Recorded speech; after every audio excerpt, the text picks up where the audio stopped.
আসসালামু আলাইকুম। এখন পাকা আমের সিজন চলে আসছে, তাহলে আপনারা অবশ্যই বাসাতে ইজিভাবে এই পাকা আমের আইসক্রিমটা বানিয়ে নিতে পারবেন। বাচ্চারা খুবই খুবই পছন্দ করে, আমার বাচ্চা খুবই পছন্দ করে আইসক্রিমটা। সেজন্য আমি প্রতি বছর এই আইসক্রিমটা বানাই ওর জন্য। বিশেষ করে আমার ছেলে অনেক বেশি পছন্দ করে আইসক্রিমটা। আমি গেছে বছরও বানাইছি, এই বছরও ভাবলাম যে যেহেতু পাকা আম বাসায় নিয়ে আনা হয়েছে তাহলে বানিয়ে আইসক্রিমটা। তো যেই বলা সেই কাজ। তো এখানে আমি 2টা আম নিয়ে নিছি। আম নিয়ে মেন যেটা এটা হলো যে আমের ভিতর থেকে যে আমের যে আঠিটা এটা বের করা আর কি মেন আমার কাছে যেটা কষ্টদায়ক মনে হয়, যে এটাই সবথেকে বেশি কষ্ট। তো এটা দেখেন আমি মুখের অংশটা কেটে নিছি, মুখের অংশটা অবশ্যই রাখবেন। তো এটা খুব সুন্দর করে কেটে নেওয়ার পর আমি দেখেন ছোটো একটা ছুরি দিয়ে এটা লগা সাইড থেকে ওই লগা বারার থেকে আলাদা করে নিচ্ছি।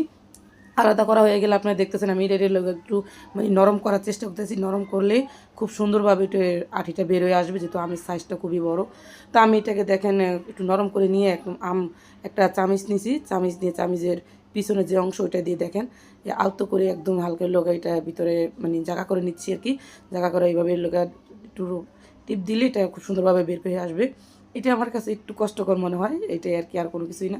তো এটা আমটাকে সেট করার জন্য আমি এখানে যা পাইছি সেটাই নিয়ে নিছি, নিয়ে দেখেন আমটাকে রেখে দিছি। তো এখানে আমি লিকুইড দুধ বেশ কিছুটা পরিমাণ গুঁড়া দুধ আর চিনি দিয়ে দিছি, যেহেতু বাচ্চা খাবে একটু হেলদিভাবে বানানোটা হলো সবথেকে ভালো। তো সেই জন্য আমি এটাকে দিয়ে খুব ঘন করে একটা জাল করে নিচ্ছি। দুধটা জাল করা না হলে দুধটাকে একদম হালকা একটু ঠান্ডা করে নেব। ঠান্ডা করা হয়ে গেলে এটাকে আমের ভিতরে ঢেলে নেব। আমের ভিতরে ঢেলে নেওয়ার পরে আমটার থেকে দুধটা যখন ঠান্ডা হয়ে যাবে তখন এটাকে আমি একদিনের জন্য পুরো একদিন আমি এটাকে ডিপ ফ্রিজে রেখে দেবো। পুরো একদিন ডিপ ফ্রিজে রেখে দেওয়ার পরে এটা খুব সুন্দরভাবে সেট হয়ে যাবে। তো ফিরে আসলাম একদিন পরে, দেখেন কি পরিমাণ এটা জমছে। তো এটাকে আমি এখন এত ঠান্ডা এই প্রসেসিংটাও খুবই কষ্ট। তো এটা অনেকটা বেশি ঠান্ডা। তো আমি এটাকে খুব সুন্দর করে তাড়াতাড়ি করে উপরে খোসাটা ছেড়ে নিচ্ছি। আমার মেয়ে বলতেছে আমার খোসা ছাড়ানো লাগবে না, তোমার হাতে অনেক ঠান্ডা লাগতেছে। যেহেতু আমি ভিডিও করি অবশ্যই খোসা তো ছাড়ানো লাগবে সুন্দর দেখানোর জন্য। তো খোসাটা ছাড়িয়ে আমি খুব সুন্দর করে কেটে নিচ্ছি, খুব তাড়াতাড়ি করে কেটে নিচ্ছি। এটা এতটা পরিমাণ ঠান্ডা যা আমি ধরতে পারতেছি না। তারপরও খোসাটা খুব সুন্দর করে ছাড়িয়ে আমি এটাকে কেটে নিলাম। কেটে নেওয়ার পরে দেখেন এটার ফাইনাল লুকটা এতটা পরিমাণ সুন্দর লাগতেছিল আমার কাছে।